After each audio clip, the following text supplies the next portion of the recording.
विधानसभा उपचुनाव को देखते हुए मैनपुरी की करहल सीट प्रदेश में सर्वाधिक चर्चित सीट है, क्योंकि यहां से सपा मुखिया अखिलेश यादव विधायक चुने गए थे।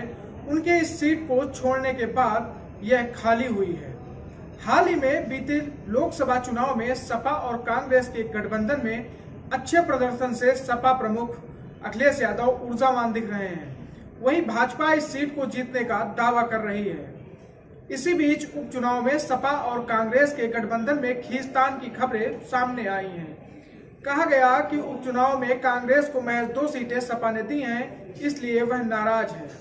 21 अक्टूबर को सपा से तेज प्रताप यादव ने नामांकन पर अखिलेश यादव मैनपुरी पहुंचे थे, तो मीडिया ने उनसे गठबंधन के तनाव पर सवाल पूछा। इस पर अखिलेश यादव ने खुलकर जवाब दिया। उन्होंने कहा कि अभी नामांकन चल रहे हैं, हमारे 2 दलों के बीच की आपस की बात है, हम इसका रास्ता निकाल लेंगे।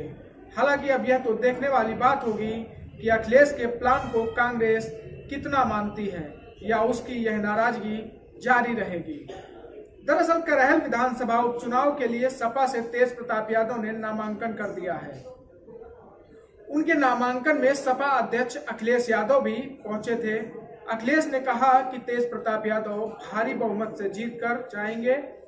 मैनपुरी के लोगों ने सपा और नेताजी का हमेशा साथ दिया है। करहल की जनता समाजवादी पार्टी को हमेशा चुनती रही है। इस बार चुनाव में पहले से अधिक समर्थन मिलेगा। इसके चलते चुनाव परिणाम ऐतिहासिक होने वाला है। अखिलेश यादव ने कहा कि उपचुनाव में पीडीए से भाजपा घबराई हुई है। अब तो भाजपा पीडीए का नाम लेना भी भूल गई है। उन्होंने कहा कि चैनलों को चिंता थी कि तेज प्रताप ने तिलक कितना बड़ा लगाया है, विकास की कोई चिंता नहीं है। समाजवादियों के विकास को भाजपा ने रोकने का काम किया है। लोकसभा चुनाव की लड़ाई जीतने के बाद भाजपा थोड़ी बहुत रुकी है। भाजपा सारी संस्थाओं से खुद को ऊपर समझती है। अब जमीनों पर कब्जा करने का काम भी कर रही है। बड़ा आरोप लगाते हुए अखिलेश ने कहा कि भाजपा ने बहराइच में जानबूझकर दंगा कराया है। वजह भी साफ है कि चुनाव आ गया है। सवालों के जवाब न देने और राजनीतिक लाभ लेने के भारतीय जनता पार्टी ने यह साजिश रची है। वहां पर्याप्त प्रशासन और पुलिस का इंतजाम नहीं किया गया। अखिलेश यादव ने कहा कि भारतीय जनता पार्टी जिसको चाहे गिरफ्तार करा दे। पत्रकारों की भी गिरफ्तारी कराई जा रही है। एक सवाल के जवाब में उन्होंने कहा कि करहल की जनता के सामने मशीनरी का कोई दुरुपयोग नहीं हुआ। टिकट बंटवारे को लेकर कहा कि यह आपसी मामला है, हम हल निकाल लेंगे। उन्होंने कहा कि मिल्कीपुर में इंटरनल सर्वे में बीजेपी हार रही थी, इसलिए चुनाव रोका गया है।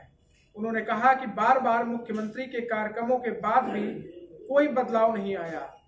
भाजपा किसी को न्याय नहीं दे सकती है। इस बार जनता पूरा हिसाब किताब करेगी। ये सरकार जाने वाले लोगों की है, उनके पास समय नहीं है। उपचुनाव में जनता इन लोगों को हराकर विदाई का रास्ता खोल देगी। अभी नामांकन चलने समय है।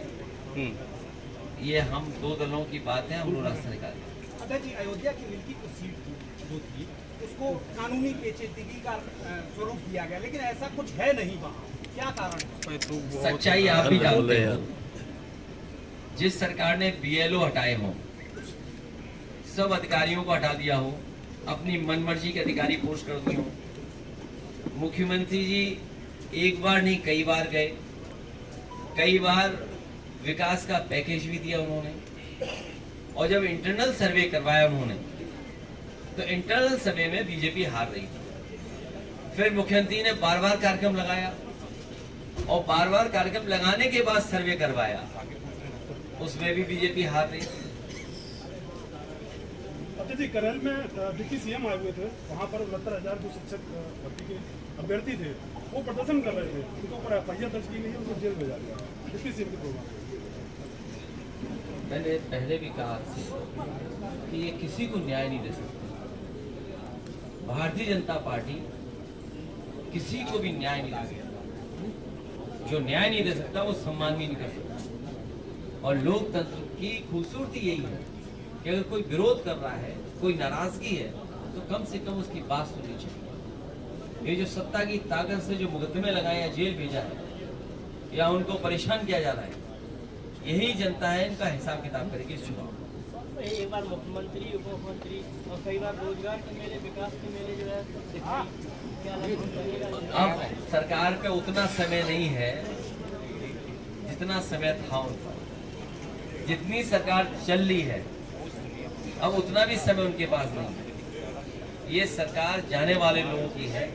जनता इनको इस चुनाव में हरा करके विदाई का रास्ता खोल देगी। डीएपी खाद को लेकर मारामारी चल रही है, कहीं खाद नहीं। और अभी मान लीजिए धान तैयार होने जा रहा है, क्या सरकार का इंतजाम है कि किसानों को सही कीमत दे देंगे? जिन लोगों ने कहा कि किसानों की आय दोगुनी कर देंगे, धान तैयार हो गया, क्या तैयारी है धान खरीदने की? किसानों को पराली जलाने से। सर एक सवाल है सर, इलेक्शन के ये पराली वाला बड़ा सवाल है। सरकार को किसान के साथ अन्याय नहीं करना चाहिए। सर एक सवाल है, अभी इलेक्शन के दौरान भी आपने ईवीएम को लेकर सवाल करेंगे, आप एलन मस्क ने भी ईवीएम पे सवाल करेंगे, इवन अमेरिका में भी अब इसको साकिब, हाँ पूछ लो विवादित। जिस तरह टेक्नोलॉजी आगे बढ़ रही है और टेक्नोलॉजी से कई बार आपको सूचनाएं मिलती हैं कि टेक्नोलॉजी के माध्यम से घटना होती है। आज ही के अखबार में पढ़ा गया है और किसी अखबार में यह सूचना दी गई है कि सबसे ज्यादा घटनाएं जो आपके टेक्नोलॉजी के माध्यम से होती हैं वो सबसे ज्यादा उत्तर प्रदेश में हो रही है। चाहे वो एटीएम से टेक्नोलॉजी के माध्यम से पैसा निकालना, किसी का कार्ड मिसयूज करना, इस तरह की घटनाएं सबसे ज्यादा हो रही हैं। और एआई आने के बाद बहुत सी चीजें बदल रही हैं। जर्मनी जैसा देश जो विकसित है वो अपने यहाँ कहता है कि अगर ईवीएम इस्तेमाल होगी तो वो अनकॉन्स्टिट्यूशनल होगी।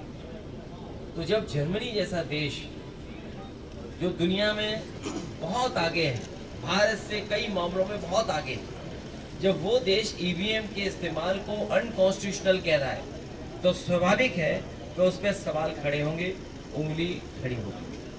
अखिलेश जी, ईवीएम क्या रहेगा क्या? ये विषय अभी का नहीं है। हमारी बात और समाजवादी का पक्ष में लोकसभा में भी कह चुका हूँ, वो आप देख लीजिए मैंने क्या कहा। अध्यक्ष जी, मुख्यमंत्री योगी आदित्यनाथ हर प्रचार में ये कहते हैं कि बटोगे तो कटोगे। इस तरह के बयान को आप किस तरह से देते हैं? हर प्रचार में ये यूज होता है। वो समाजवादियों को बता रहे हैं और पीडीए परिवार को कह रहे हैं कि सब लोग एक हो जाओ। केंद्र की सरकार तकनीकी की बात करते हैं और एक बम की एक सूचना आ जाती है, हवाई जहाज वापस करा लिए जाते हैं और हम विदेशों में ट्रिलियन की बात कर रहे हैं। मेरे पत्रकार साथी, आपको मैं याद दिलाना चाहता हूँ, उत्तर प्रदेश के मुख्यमंत्री जी ने कहा था कि विधानसभा में आरडीएक्स आ गया है और जब उसकी जांच हुई तो पता लगा वो खैनी वाला मसाला था कि वो जो कभी कभी लकड़ी के में इस्तेमाल होता है। तो ये बात तो विधानसभा की मैं कह सकता हूँ। अब ये बम वाली बात आ रही है तो सिक्योरिटी बढ़ानी चाहिए सरकार, और सरकार की भी मंशा यही होगी कि सिक्योरिटी बढ़ जाए। अब कहाँ की सिक्योरिटी बढ़ाना चाहते हैं या डराना चाहते हैं, ये तो सरकार ही बेहतर बता पाएगी। लेकिन बड़े बड़े सवाल खड़े हो रहे हैं, बड़े बड़े सवाल खड़े हो रहे हैं। हालांकि वो समय नहीं है उन बातों को कहने का। कनाडा जैसा देश कुछ बात ऐसी कह रहा है जिससे भारत का सम्मान को ठेस पहुंचेगी। अमेरिका भी वही बात कह रहा है और हम और आप लोग अखबार में कई ऐसी सूचनाएं मिल रही हैं, पढ़ रहे हैं हम लोग, जिन पर स्वाभाविक है चिंता करना पड़ेगा। अध्यक्ष जी, अभी आप बेहतर समझते हैं किन बातों को से बीजेपी के लोग लगातार अध्यक्ष जी, अभी में जो हार मिली है उसका बदला अगर ले सकते हो तो करेल जीतकर ले सकते हो, और मिल्कीपुर फिर बदला ले लेगी बीजेपी से। अध्यक्ष जी, अभी प्रोफेसर साहब ने एक विवादित बयान दिया है सीजीआई को लेके, क्या उसको लेके वो माफी मांगेंगे? नहीं, मेरी जानकारी में नहीं है। सुप्रीम कोर्ट के सीजीआई साहब का सब सम्मान करते हैं और हम तो बहुत सम्मान करते हैं, बहुत सम्मान करते हैं। अगर आप ये वीडियो YouTube पर देख रहे हैं तो हमारे चैनल को सब्सक्राइब करें और बेल आइकन को दबाना ना भूलें। अगर आप Facebook पर ये वीडियो देख रहे हैं तो हमारे पेज को लाइक करें।